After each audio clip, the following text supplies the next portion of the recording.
जमुनिया चुड़ैल। रामधन काका के गांव के बाहर उनका एक खेत था। उसमें वर्षों से कोई फसल नहीं बोई गई थी। कारण था खेत के बीचों बीच लगे बरगद के पेड़ वाली जमुनिया चुड़ैल। जमुनिया चुड़ैल कब से वहां थी कोई नहीं जानता था। पूरे गांव के लोग उससे डरते थे। उस पेड़ के नीचे कोई नहीं जाता था। वही बगल में एक जामुन का पेड़ भी था, इसलिए उसका नाम जमुनिया चुड़ैल पड़ गया था। कई बार बच्चे गर्मी के दिनों में जामुन तोड़ने जाते तो जरूर कोई बीमार पड़ जाता या किसी का हाथ पैर टूट जाता। कभी कभी किसी के रोने की आवाज से सब भयभीत हो जाते। रामधन काका ने सोचा, इतना बड़ा खेत बेकार पड़ा रहता है, इस बार मैं जरूर बोऊंगा, देखता हूँ क्या होता है। उन्होंने खेतों में गेहूं की फसल लगा दी। कुछ भी नहीं हुआ। देखते ही देखते जब फसल तैयार हो गई तब गेहूं की कटाई का समय आ गया।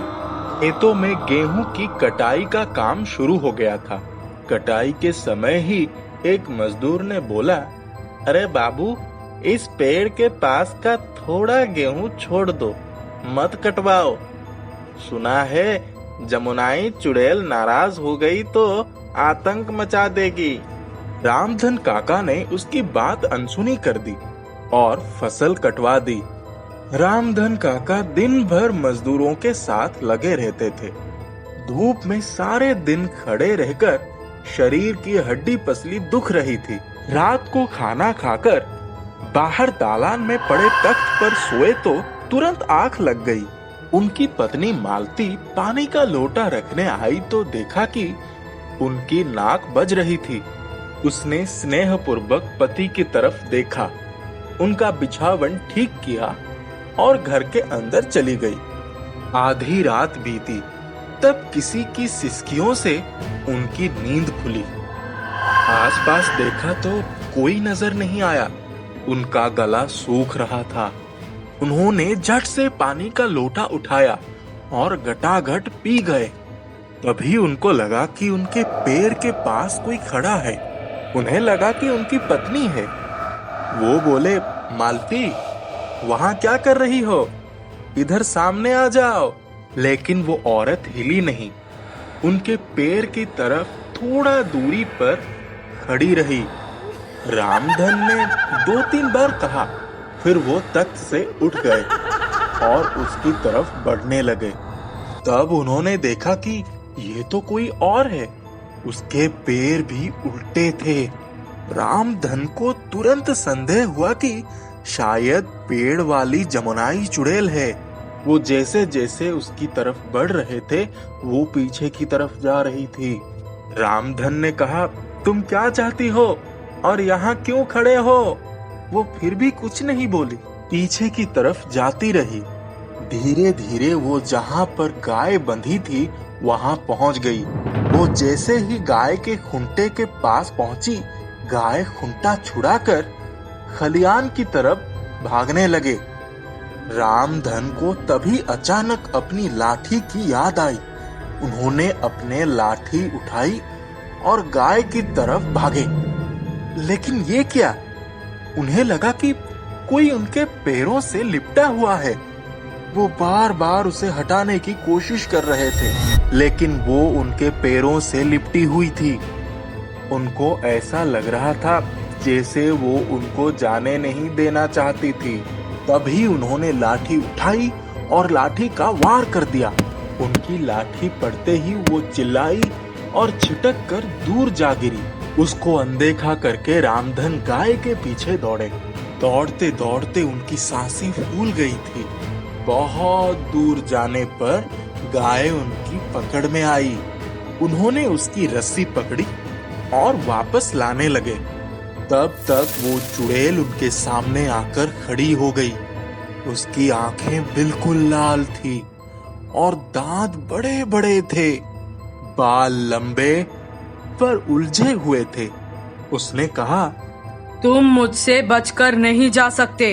आज गेहूं की कटाई करते समय तुमने बरगद के पेड़ वाली जगह की फसल क्यों नहीं छोड़ी? मैं वहीं रहती हूँ, उस जगह मैं रहती हूँ, ये सब जानते हैं, लेकिन फिर भी तुमने नहीं माने। इसीलिए अब मैं तुम्हारा पीछा नहीं छोड़ूंगी और पूरा गांव को इसका दंड भुगतना पड़ेगा। रामधन ने कहा, मुझसे गलती हो गई, मुझे बताओ कि इसके लिए क्या करना पड़ेगा। तब जमुनाई चुड़ैल बोली, आज सुबह तुमने जितना भी फसल काटी है उसका आधा हिस्सा तुम्हें यही खेत में छोड़ देना होगा।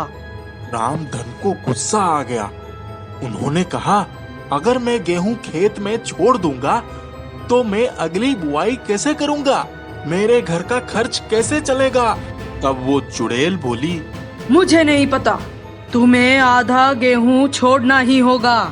रामधन ने कहा, ठीक है, मैं तुम्हारे कहे अनुसार आधा गेहूं खेत में ही छोड़कर आ जाऊंगा। अब तो मेरा पीछा छोड़ दो। ठीक है, आज मैं जाती हूँ, लेकिन अगर कल तुमने गेहूं खेत में नहीं छोड़ा होगा तो मैं फिर आऊंगी।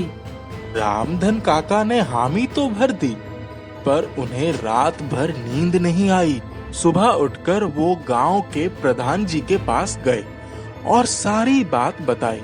प्रधान जी ने कहा, चलो आज मैं चलता हूँ, देखूं वो क्या करती है। कटाई शुरू हो गई और सारा गेहूं कट गया। शाम होते होते पूरा गेहूं खलियान में आ गया। जिस जगह पर वो चुड़ैल रहती थी वहाँ रामधन काका के घर से आया पकवान, फल और मिठाई रखवा दी और सभी लोग हाथ जोड़कर खड़े हो गए। तब रामधन काका ने कहा, तुम्हारी पसंद का पूरा भोजन है, अच्छे से खाओ और हमें मुक्ति दो। रात हो गई थी। अचानक उस पेड़ की सारी डालियां हिलने लगी और वो चुड़ैल पेड़ से नीचे कूद गई। सभी लोगों ने उसको देखा। वो बहुत ही भयानक आवाज से हंसी और बोली, तुम सारे गांव वालों से कह दो कि प्रत्येक दिन मेरे लिए ऐसे पकवान ले आए, वरना मैं गांव में फिर आ जाऊंगी। सब लोग हामी भरकर चले गए। गांव की तरफ लौटते हुए उन लोगों को एक भिक्षुक वहीं तालाब के किनारे बैठा हुआ दिखाई पड़ा। उसके चेहरे पर तपस्वियों जैसा तेज था। वो एक पेड़ के नीचे ध्यान मग्न बैठा था।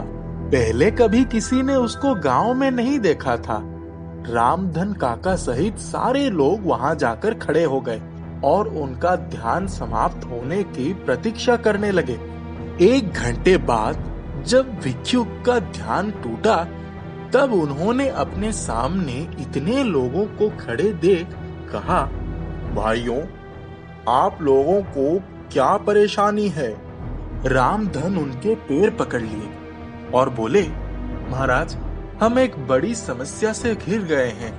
हमारे गांव के बाहर वाले खेत में बरगद के पेड़ पर जमुनाई चुड़ैल रहती है, जिसकी वजह से कई सालों से मैंने अपने उस खेत में कोई फसल नहीं उगाई थी। लेकिन इस बार जब मैंने हिम्मत करके उस खेत में फसल लगाई तो फसल काटने के बाद से वो मेरे पीछे ही पड़ गई। कल रात को हमारे घर के दरवाजे के पास आकर बैठ गई थी। आज तो हम लोगों ने किसी तरह उसको पकवान वगैरह देकर निजात पाली है, लेकिन उसने कहा है कि अब से रोज इसी तरह का पकवान चाहिए। हे प्रभु, आप उस चुड़ैल से हमारी रक्षा करें। भिक्षुक ने अपनी आंखें बंद की और कहा, तुम्हारे खेत के बीचों बीच जो बरगद का पेड़ है, उस पर कई साल पहले किसी ने तुम्हारे ही गांव की लड़की को मारकर उसको फांसी का रूप दे दिया था। बाद में उसकी कोई भी खोजबीन नहीं हुई, ना ही उसका क्रियाकर्म किया गया। इसलिए वो चुड़ैल बनकर तुम लोगों को सताती है। रामधन ने कहा, महात्मा जी, आप बताइए, हमें उस चुड़ैल से निजात पाने के लिए क्या करना होगा? महाराज जी ने कहा, जिस घर की वो कन्या है उस घर के कुछ चावल के दाने ले आओ। रामधन ने तुरंत कई आदमियों को दौड़ाया। वो जाकर पूरे गांव से चावल के दाने मांगकर ले आए। लोगों के पूछने पर उन्होंने सबको बताया कि तालाब के किनारे एक भिक्षुक आए हैं। वो हमारे गांव की शांति के लिए कोई अनुष्ठान करवाना चाहते हैं। जैसे ही साधु ने सारे घरों के दाने देखे, तुरंत ठाकुर साहब के घर के दानों पर पवित्र जल छिड़के और उन्होंने कहा, उस घर के बड़े ठाकुर ने ही जमुनाई को मारकर उस पेड़ पर टांग दिया था। उनसे कहो कि उसका क्रियाक्रम पूरे विधि विधान से करें, तभी वो इस गांव को छोड़कर जाएगी, वरना वो इस तरह से पूरे गांव को परेशान करती रहेगी और अपना बदला लेती रहेगी। प्रेत कभी नहीं देखती कि उनको बदला किससे लेना है। उनकी तो आदत यही है कि हर व्यक्ति उनको दुश्मन ही लगता है। रामधन वहां से निकलकर ठाकुर साहब के घर गए और उन्होंने ठाकुर साहब से सारी बात बताई। ठाकुर साहब ने कहा, वो पूरे गांव को परेशान कर रही है, इसलिए मैं उसके क्रियाकर्म का पूरा जिम्मा लेता हूँ। कहते कहते बूढ़े ठाकुर साहब की आंखों से आंसू गिरने लगे।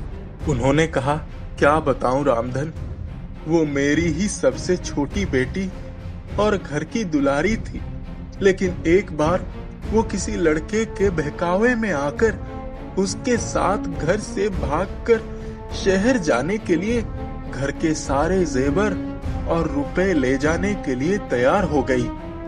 उसकी उम्र 15 साल थी। कच्ची उम्र में उसको अपनी भले बुरे की पहचान नहीं थी। हमने लाख कोशिशें की, किसी तरह उसे रोक ले, चारों तरफ पहरा लगा दिया। एक दिन आधी रात को वो सबको चकमा देकर छत पर से एक रस्सी लटकाकर उसी से नीचे उतर गई। जब मैंने उसको छत से उतरते हुए देखा, तब मैंने अपने हाथ में पकड़ी हुई लाठी सिर्फ उसको डराने के लिए चला दी और अचानक में वो लाठी इतनी जोर से लगी कि मेरी प्यारी बिटिया के प्राण पखेरु निकल गए। मैं डर गया था, इसीलिए मैंने उसको अपने भाई के हाथ उसी बरगद के पेड़ पर उसी रस्सी से रात के अंधेरे में जाकर लटका दिया था। लेकिन प्रायश्चित के आग में पूरा जीवन झुलसता था। मैं सबके सामने हत्यारा नहीं बनना चाहता था। गांव वालों ने बहुत अटकलें लगाई, पर बात बाहर नहीं पहुंच पाई। लेकिन अब समय आ गया है कि मैं वो सब कुछ करूं जो महात्मा जी कह रहे हैं। मेरा प्रायश्चित भी पूरा हो जाएगा।